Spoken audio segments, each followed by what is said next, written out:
I've got quite a lot of experience dealing with people's finances and how they come together. And there are 5 things that I've found over my time in the finance industry that young people often, if not always, get wrong. Well, the first thing is there is no such thing as free money. You might have heard of the old proverb that said, if it looks too good to be true, it often is. Well, I'm going to change that to, if it looks too good to be true, it definitely is. If you take an overdraft, banks want to sell you overdrafts. Why do they want to sell you overdrafts? Because they make money from it.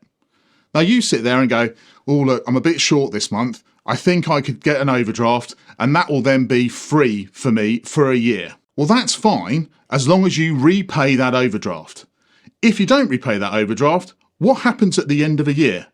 Well, the bank turns around to you and says, thank you, Mr. Customer. It's been really nice that you've borrowed money from us for the whole of this year, and we're now going to charge you £100 for the privilege of having an overdraft.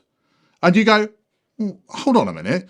I thought that this was free money and I didn't have to repay it. That's the problem. It's never, ever free. You always have to bank on the fact that you're going to have to repay it, and the bank or any other finance industry is going to charge you for that money. And so the problems begin. And that then can lead into other issues. We talk about mental health sometimes because that can then lead to all of that. And then that's a problem because at your age, when you're young, everything is possible until somebody says it's not possible. And as soon as somebody says it's not possible, what happens? You get upset, it causes you problems, you don't know how to deal with it. And you then have to try and resolve the situation at a point of which not only do you not have any money, but you're not sure how to deal with it. But then what happens? You then go, I've heard about this thing called a credit card, because that'll help me out with the free money. And then the credit card bill turns up and they've charged you interest? Interest? Interest? What's interest? Didn't know anything about interest, didn't tell me about interest when I signed up to the credit card. They just said I had to make monthly repayments of £5 a month and everything will be fine. A credit card comes with it an interest rate. And that interest rate is going to be upwards of 20% per year on the amount that you borrow. If you don't repay it and you keep making repayments at the minimum amount, yes, legally you're doing all you need to do, but you keep borrowing more money and they keep charging you more interest. They're happy because they're charging you interest and they're making money. That gives them profits. The world's a happy place for them. For you, well, you've borrowed the money, but your amount you're borrowing kind of never comes down. So you pay £5 a month, and actually you've just repaid 2. That just means the money is going to keep building, you're going to keep owing more. The solution is not to go and get another credit card unless it's a balance transfer and is free for 12 months. But that's fine if you repay the credit card within 12 months. The hardest money to ever repay, and I know this from experience, is credit card. Do you know what your outgoings are? 400 quid goes out in rent, £100 goes out in council tax, 60 quid on a mobile bill. What else is there? Bit of fuel for a car, bit of transport. Oh, don't forget food. And before you know it, you spent 900 quid.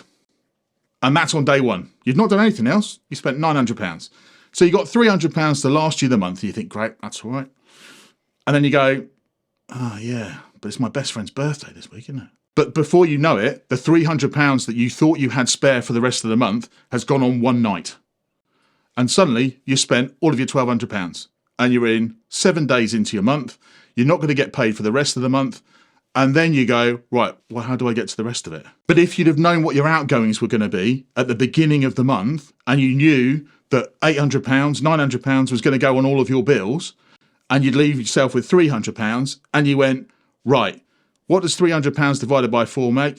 I don't know, 75 quid, sounds like quite a nice number. So I've got £75 a week to last me the rest of the month. That's all I can spend. So if you understand what your outgoings are, you can manage everything else that then goes around it.